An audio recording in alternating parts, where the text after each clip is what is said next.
Hi guys, welcome to another audio video, and I'll be reading Isaiah 2 of the King James Version Bible. And it reads, "The word that Isaiah the son of Amos saw concerning Judah and Jerusalem, and it shall come to pass in the last days that the mountain of the Lord's house shall be established in the top of the mountains, and shall be exalted above the hills, and all nations shall flow unto it. And many people shall go and say, Come ye, and let us go up to the mountain of the Lord, to the house of the God of Jacob, and he will teach us his ways, and we will walk in his paths. For out of Zion shall go forth the law, and the word of the Lord of Jerusalem. And he shall judge among the nations, and shall rebuke many people, and they shall beat their swords into plowshares, and their spears into pruning hooks. Nation shall not lift up sword against nation, neither shall they learn war any more. O house of Jacob, come ye, and let us walk in the light of the Lord. Therefore thou hast forsaken thy people, the house of Jacob, because they be replenished from the east, and are soothsayers like the Philistines, and they please themselves in the children of strangers. Their land also is full of silver and gold, neither is there any end of their treasures. Their land is also full of horses, neither is there any end to of their chariots. Their land also is full of idols. They worship the work of their own hands, that which their own fingers have made. And the mean man boweth down, and the great man humbleth himself. Therefore forgive them not. Enter into the rock, and hide thee in the dust, for fear of the Lord, and for the glory of his majesty. The lofty looks of man shall be humbled, and the haughtiness of men shall be bowed down, and the Lord alone shall be exalted in that day. For the day of the Lord of hosts shall be upon every one that is proud and lofty, and upon every one that is lifted up, and he shall be brought low. And upon all the cedars of Lebanon that are high and lifted up, and upon all the oaks of Bashan, and upon all the high mountains, and upon all the hills that are lifted up, and upon every high tower, and upon every fenced wall, and upon all the ships of Tarshish, and upon all pleasant pictures. And the loftiness of man shall be bowed down, and the haughtiness of men shall be made low, and the Lord alone shall be exalted in that day, and the idols he shall utterly abolish.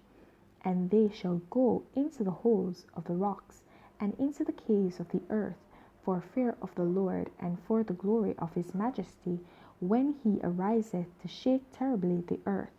In that day a man shall cast his idols of silver, and his idols of gold, which they made each one of himself, for himself to worship, to the moles and to the bats, to go into the clefts of the rocks, and into the tops of the ragged rocks, for fear of the Lord, and for the glory of his majesty, when he ariseth to shake terribly the earth. Cease ye from man, whose breath is in his nostrils, for wherein is he to be accounted of?" Alright, guys, so in this chapter, we see where Isaiah was actually given a vision of the last days. And in the last days, it is said that there will be a mountain that will be the mountain of God, the mountain of righteousness, right? And that's where everyone will seek to go to.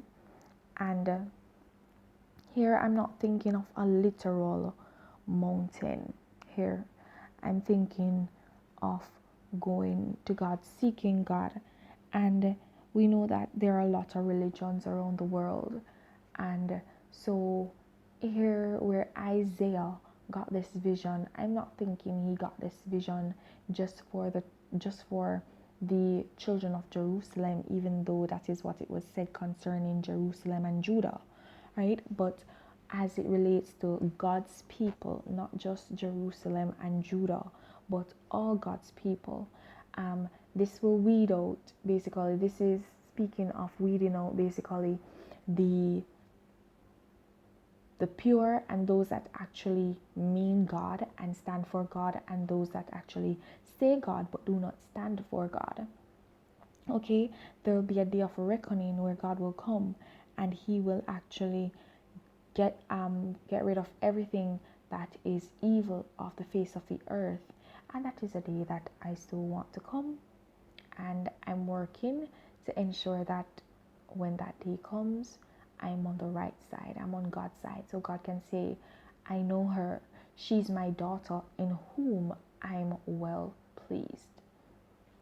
Okay, and I hope you guys are all working towards that as well, because we do not want the day to come where we will be cast aside because we were worshiping our idols, and not idols per se to say, oh, you're going to carve out an image and bow down to the image, but your idols can be your children.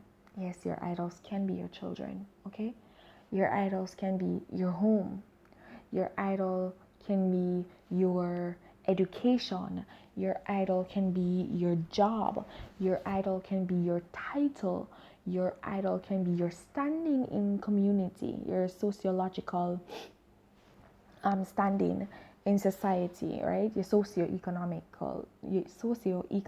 standing. Sorry, guys. Sorry. Your socioeconomic standing in life can be your idol. All these things can be idols, and they will be cast aside, because we know that when the Lord comes, then when he comes, there'll be none of that.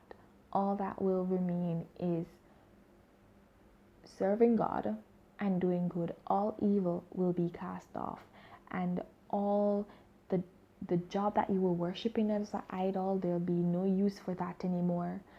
The children that you were worshiping as idols, if they did not serve God, they'll not be able to enjoy God's glory. So you won't be able to either if you worship them as idols, right? And they won't be able to save you. No one nor nothing or nothing will be able to save you. Only God and only your righteousness that you have exhibited, and you're walking in accordance with the will of God. Right? So this also is basically like it's a prophecy to caution us and to remind us that, okay, the time is coming, right? And so we need to ensure that we remain in the will of God, so that we might be on the right side of righteousness, okay? So that we'll be able to actually run to our mountain, which is God. All right? So guys, I'm going to leave that right there. Please remember to continue to walk in your salvation. And if you've not yet gained it, then seek it. There's no better time to begin than the present. Have yourselves a blessed day. Bye.